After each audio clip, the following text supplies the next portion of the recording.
ఇది మామూలు నేల కాదు, శ్రీకృష్ణుడు నడిచిన నేల.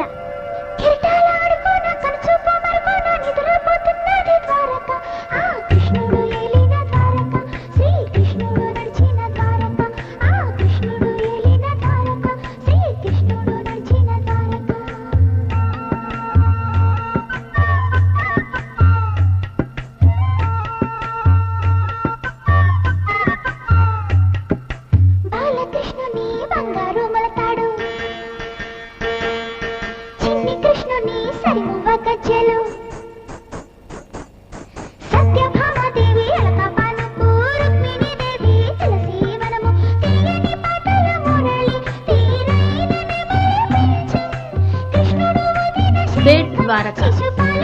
శ్రీకృష్ణుడు తన భార్యలతో నివాసమున్న నివాస ప్రదేశమే ఈ బేట్ ద్వారక. అసలు ఈ ప్రాంతానికి బేట్ ద్వారక అనే పేరు ఎందుకు వచ్చిందో చూద్దాం. బేట్ అంటే బహుమతి. శ్రీకృష్ణుని చిన్ననాటి స్నేహితుడైన సుదాముడు, ఇతడే కుచేలుడు అని కూడా ప్రసిద్ధుడు. ఆ అత్యంత దారిద్ర్యంతో ఉండే కుచేలుడు కొన్ని అటుకులను తీసుకుని వచ్చి శ్రీకృష్ణునికి బహుమతిగా ఇచ్చిన కథను మనం పురాణాల్లో విన్నాం కదా. అలా కుచేలుడు ఇక్కడ శ్రీకృష్ణునికి బహుమతి ఇచ్చిన ప్రదేశం కాబట్టి బేట్ ద్వారక అని ప్రసిద్ధి చెందినట్టు చెప్తారు. ఇక భేట్ అంటే కలయిక అనే అర్థం కూడా ఉంది. కాబట్టి కుచేలుడు శ్రీకృష్ణుడు భేటీ అయిన ప్రదేశం కాబట్టి బేట్ ద్వారక అనే పేరొచ్చినట్టు మరో కథనం కూడా ఉంది.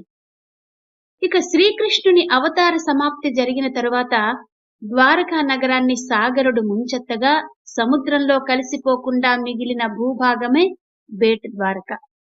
గోమతి ద్వారక పట్టణం నుంచి 30 కిలోమీటర్ల దూరంలో ఉంటుంది బేట్ ద్వారక.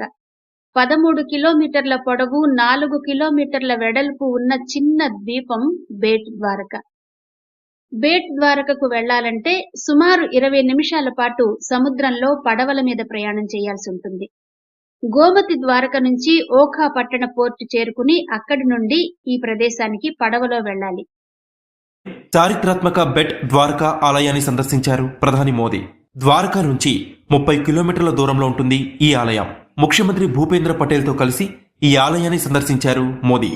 అనంతరం కేబుల్ బ్రిడ్జ్ ని ప్రారంభించారు. జాతికి అంకితం చేశారు. దీనికి సుదర్శన్ సేతుగా నామకరణం చేశారు. గుజరాత్ అరేబియా సముద్రంలోని బేట్ ద్వారకా ద్వీపాన్ని ఓఖా ప్రధాన భూభాగాన్ని కలిపే దేశంలోనే అతి పొడవైన తీగల వంతెన ఈ సుదర్శన్ సేతు. మోదీ డ్రీమ్ ప్రాజెక్ట్ ఇది. 980 కోట్ల రూపాయల వ్యయంతో ఈ సుదర్శన్ సేతు ప్రాజెక్ట్ నిర్మితమైంది. ఈ భారతదేశంలోనే అతిపెద్ద కేబుల్ బ్రిడ్జ్ ఇదే. బెట్ ద్వారకా ఆలయాన్ని సందర్శించడానికి దేశం నలుమూలల నుంచి వచ్చే భక్తులకి మెరుగైన రవాణా వసతిని కల్పించడానికి ఈ బ్రిడ్జ్ ని నిర్మించినట్టు గుజరాత్ ప్రభుత్వం తెలిపింది. ద్వారకా, బేట్ ద్వారకా మధ్య ప్రయాణించే భక్తుల రాకపోకల్ని సులభతరం చేయడమే కాకుండా చాలా సమయాన్ని ఆదా చేస్తోంది. సుదర్శన్ సేతు నిర్మాణానికి ముందు బేట్ ద్వారకా చేరుకోవడానికి ప్రయాణికులు చాలా కష్టపడాల్సి వచ్చేది. పడవపైనే ఆధారపడేవారు. వాతావరణం ప్రతికూలంగా ఉంటే ప్రయాణానికి మరింత జాప్యం జరిగేది. అయితే ఇప్పుడు సుదర్శన్ సేతు వంతెన నిర్మితం కావడంతో భక్తుల కష్టాలు తీరబోతున్నాయి. ఇక ఈ వంతెన కారణంగా లక్షద్వీప్ లో నివసిస్తున్న సుమారు 8,500 మందికి కూడా ప్రయోజనం చేకూరుతుంది.